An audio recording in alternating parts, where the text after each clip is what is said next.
Hey guys, this is Chris with Octane Vinyls here. Just kind of going over the differences between a JPEG image and a lossless vectorized image, and how they differ between print and what we're able to do with the final product. So we'll go ahead and get started. I'll give an example of this JPEG image here first. So this is just an image that we found off of Google. In this aspect, it's not going to be used, but in your case, if it is something you find off Google, you want to make sure you have permission to use that image. But as you can see, this is just a single image.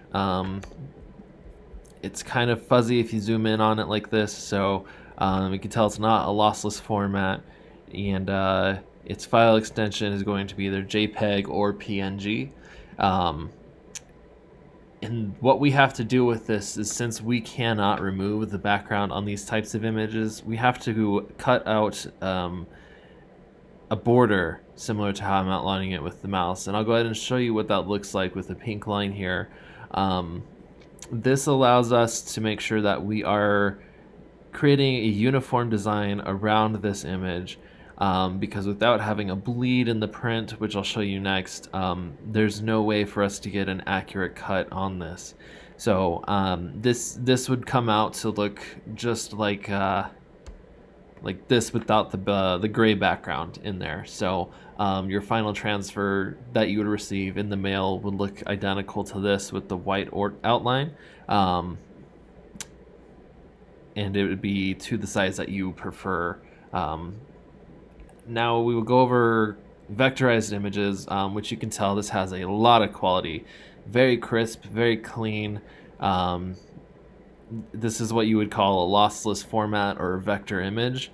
Most often created in Illustrator. There's a lot of different options out there like CorelDRAW, GIMP, different programs that can create these types of images. But these are ideal for getting very high quality prints, high quality cuts. With these, we can actually cut it out exactly how you'd want it to be. So in this example here, I have a red background, which is going to be the print bleed. Now, I made it red for visual help, just so you guys can actually see what that looks like. But in real world example, it would actually be black to match the outline color here. So this pink line shows you where we would actually cut the design. So if we remove that, you'd see that the design kind of looks weird having that extra black. And if we remove that bleed area, you'll see that it's nice and crisp lines on the outline there. So we'll add those back.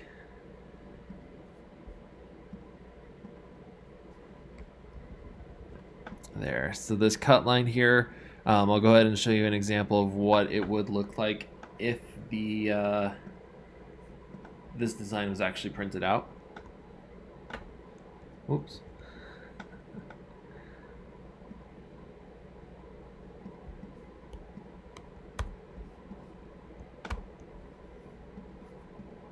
Well, that's not going to work, so we'll go ahead and just disregard that. This, if we take that pink line, this is exactly what you would receive in the mail with those nice cut lines. We can upscale, downscale this to whatever size we want. We could even make it look a little strange without losing any quality in that image. If we zoom in, it looks clean. Now, if we were to do that with this image here, it'd start looking weird. Things would get blurry. We would start losing quality on it. If we blow it up to, let's say, 12 inches, you can see that it's starting to lose quality, where we can blow this one up to 20 inches and it would not lose any quality at all. It'd still have its very crisp lines. I hope that gives you guys an example as to why we can't remove backgrounds, what we're able to do with JPEGs, and why it's ideal to get your images in a vectorized format. Now, if you're pulling images off Google like this, you can't make them a vectorized image unless you recreate them, which would take some work. I know that may be a question for some, so if you have questions, just reach out to us. I'm more than happy to help you and kind of explain things, but hopefully this video gives you some explanation and an idea of what to look for when you have certain file types. So stay tuned for some actual examples printed, and we'll show you guys how to press those on. All right, now that the printing process is pretty much finished here, it's going to retract the print head and then cut the design out. So go ahead and show you guys that process. And I figure showing you guys this process might give you an idea of kind of what goes on and like why we need specific things, because sometimes people can, you got your image and you think that's really all you need, but there's a little bit more that goes on in the background. So it's going to go through and cut all of the lines here. It goes pretty quick.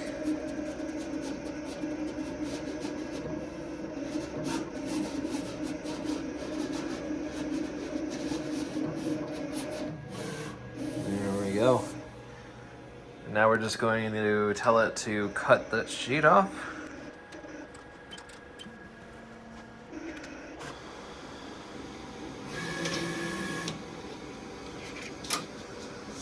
All right. We will head over here to the finishing table. Here, I got a little ambitious, tried to save some material, but I cut off some of the design. That won't happen in production, but just wanted to explain that in case somebody saw it, because somebody will. So anyways, I'm going to go ahead and start peeling away the negative. This is really why I cannot cut out a design in full color without a white outline unless it's in a vectorized file like this. The machine has to be able to cut around the design. There has to be a margin of error because the machine may not be perfectly aligned. It just happens because of fluctuations of temperatures, which is why we need that bleed. And I'm printing on white material, which makes it impossible to remove the background of any transparent images, even though there is no background to it, because it's printing on something that has a color to it already, which is white. So hopefully that kind of explains it a little bit, but I'm going to go ahead and peel this off here.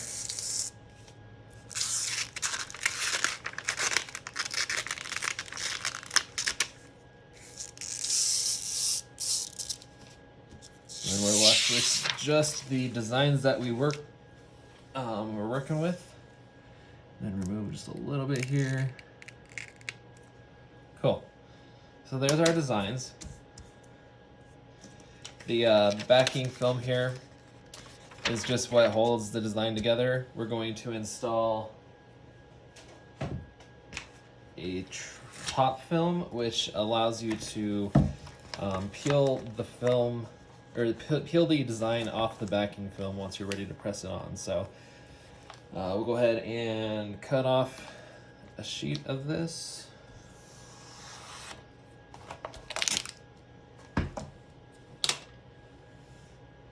Then, actually, don't have my squeegees with me, so we're going to do this without one. This process that I'm doing is not something that any of you are going to have to do. It is more just showing you what we do and why certain things are required, just so you kind of have some context. So we've got these all set. This is also a good time to kind of show you guys that you can have some bubbles in these. A lot of times when you receive them, there may be some small bubbles or bending. Just take a credit card or anything flat,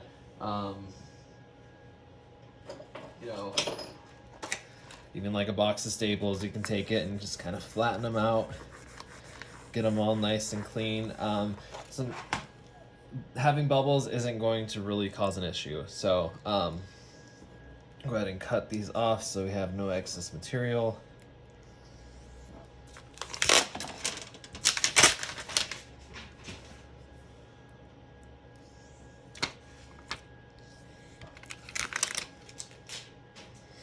Okay. Yeah, we'll go ahead and cut this out too. So that is what you're going to receive in the mail if you order a heat transfer vinyl. Now, sometimes these are hard to peel apart because what you want to do is you want to take the design and the top film off of the back film. So what I usually suggest is take something small, sometimes a crafting knife will work, and you just try to peel off the backing film. Gotta be careful. I don't recommend using a knife. You can stab yourself. Don't stab yourself. But you want to get it separated just like this. If you can see that. I don't know if it's going to focus very well. A lot of times we'll try to separate them for you prior to shipment, but sometimes the quantity that we have going through, we can't. But this is what you're going to be ending with, and you want to just peel it off. My suggestion, put it face down to where you have the back side facing up. Hold down the sticky side and just peel that backing off. You want to make sure that you're not peeling any of the decal away from the sticky top piece. If you start doing that, just put it back down, re-squeeze it with whatever you got. Your box of staples, doesn't matter. Just make sure you got everything nice and stuck down, and then peel it away. And then you should be left with a foggy back film. You can toss that. You don't need it anymore.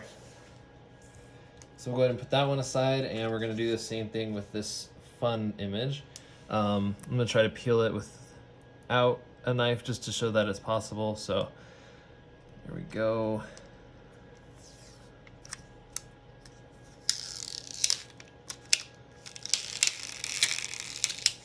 And there we are. Okay, sorry, I had to rotate the actual phone to get the video better, but so in the next step, we're going to be pressing these designs onto a microfiber towel because I don't have a t-shirt. I really recommend having a heat press, but I know a lot of you aren't going to, so using like a household iron is going to be fine. You'll want to do it on a table or something hard, a hard surface. It could be like a hardwood floor. Put like maybe a microfiber towel down or something to kind of give it a little bit of a soft padding. And then I'm going to get this warmed up, and then I will show you guys how to press it on and explain how to iron it on if you're doing it that way.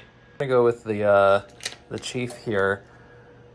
I'm going to sit it down, and you want to make sure you clean off the back. So anything, any dust, hair, anything that's on the back of this, if you leave it on there and press this on, it's going to stay there and you'll see an outline on it. So make sure there's nothing there. This part is not sticky, so just kind of like brush it off with whatever. The clear part is sticky, so it's okay if there's anything on the clear part because that's not going to stay on the shirt. So go ahead and line it up on your shirt the way you want it to be pressed on. I'm just going to throw it like that because it's a sample shirt. Go ahead and stick it down. You don't really need to squeegee it, but you can if you want. So that's going to be set there. Go ahead and throw it on your heat press, just like this. The hot part is going to be on the top, so you want to make sure your decal's on the top as well. Now, some people use these, some people don't. I don't typically use them, but it's a Teflon sheet that you can scoot right on top of the shirt. It just helps the shirt not stick to the top heated pad there. I definitely would recommend a Teflon sheet if you can, if you're going to actually iron on the design. They could be pretty much bought anywhere. Like Amazon's got them for pretty cheap. So if you're doing a bunch of them, that might be a good investment. So we're going to go ahead and lower this, and it's got a timer, but we're going to be pressing for 10 seconds. One thing that I usually recommend is to preheat the shirt for a couple seconds under the press and then apply the graphic. That's really personal preference. You don't have to, but we're going to go ahead and shut that, press it for 10 seconds. It's going to get a loud beep, so I apologize, headphone users. Go ahead and pop that baby up. Remove your Teflon sheet.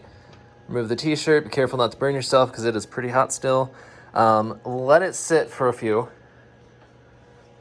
We want to make sure we peel this off warm, but not super hot. So Just kind of feel it. You can wave it around to kind of cool it down a little bit. All right, so you give it like 5 seconds, then we're gonna start peeling. Now I'm gonna get close here because you wanna make sure that when you're peeling, the design is not peeling up, only the clear transfer is.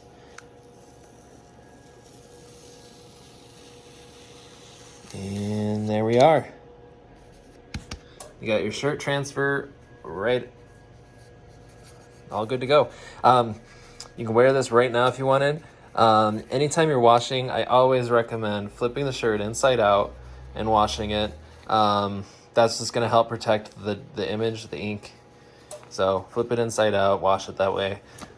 Yeah, so that's a heat transfer all set. One other thing I kind of wanted to mention is, like, if you're installing one and you kind of wrinkle it or whatever, you know, just lay it down, unwrinkle, and kind of make sure you get any bubbles out. You can see that this has got some creases in it now, but when you actually install it, it's not going to show those. So since I can no longer do it on the shirt because I have no more real estate on there, I'm gonna try it on a nice little microfiber, which hopefully doesn't melt due to the heat. We'll see what happens. So we're gonna go. This is going to be our fun microfiber going forward. So I'm just gonna throw it right in the middle or corner there. And I am going to use Teflon because I don't know if this is gonna melt, so I'd rather melt it to the Teflon just in case. That way it doesn't ruin my heat press. Let's go ahead. We're gonna go 310. 10 seconds. While this is going, I want to talk about ironing it on with a handheld iron. You want to apply decent pressure. So I'll get this up just to make sure we don't burn anything down. Yeah, it definitely melted it a little bit, but let's see.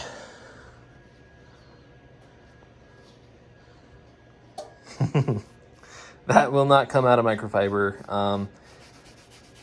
You're not supposed to use this on microfiber. But remember those creases we had? If we peel, they should not actually show up in the design. Yep, see, they're no longer there. That's because this stuff is going to form into the actual shirt. If you do see some, like I see a tiny bit of actually that might be in the towel itself, yeah. So there you have it. If we were ironing it on, you're gonna wanna apply your decal here. Take the Teflon sheet, if you have one, definitely recommend with regular handheld irons. Put it on, and then as you're ironing, you wanna make sure it's at its hottest setting. If you can get it to 310 degrees, that'd be ideal. But just place it down, and you're gonna wanna go section by section. So put your iron down, hold it with good pressure. I'm not talking like do a handstand on the iron, but you wanna give it like 10 to 20 pounds of pressure. Hold it for 10 to 13 seconds, then let go. Move on to the next one, 10 to 13 seconds, let go. And you're gonna do it for the whole decal. Once you've done that, you wanna remove the Teflon, let it cool for a second, like 5 seconds, maybe 10, and start peeling. With irons, it's more common to see your decal actually peel up because it's not pressed down onto the fabric. So if you start seeing that, go ahead and stop, reapply it to the shirt, and then repeat the process of iron on the Teflon, and just hold it down. This isn't an iron, but it's a prop. Hopefully that makes sense. You always want to leave this top sheet on, remove the back sheets, because I hear that a lot, people that don't know where to, like which one to remove. So it's always remove the back film, the foggy looking one. That way you're left with the sticky top film and the decal. If you're having trouble getting that decal off, just re-squeegee it and keep trying. Always peel from from the white side, because that'll help let the sticky part have the most surface area, and that back film should come off real easy. So if you guys do have questions, feel free to reach out via message on Etsy. You could always email us. But that is how you guys do the transfers. I hope that was helpful. Thank you guys for paying attention for this long. I hope you have a great day.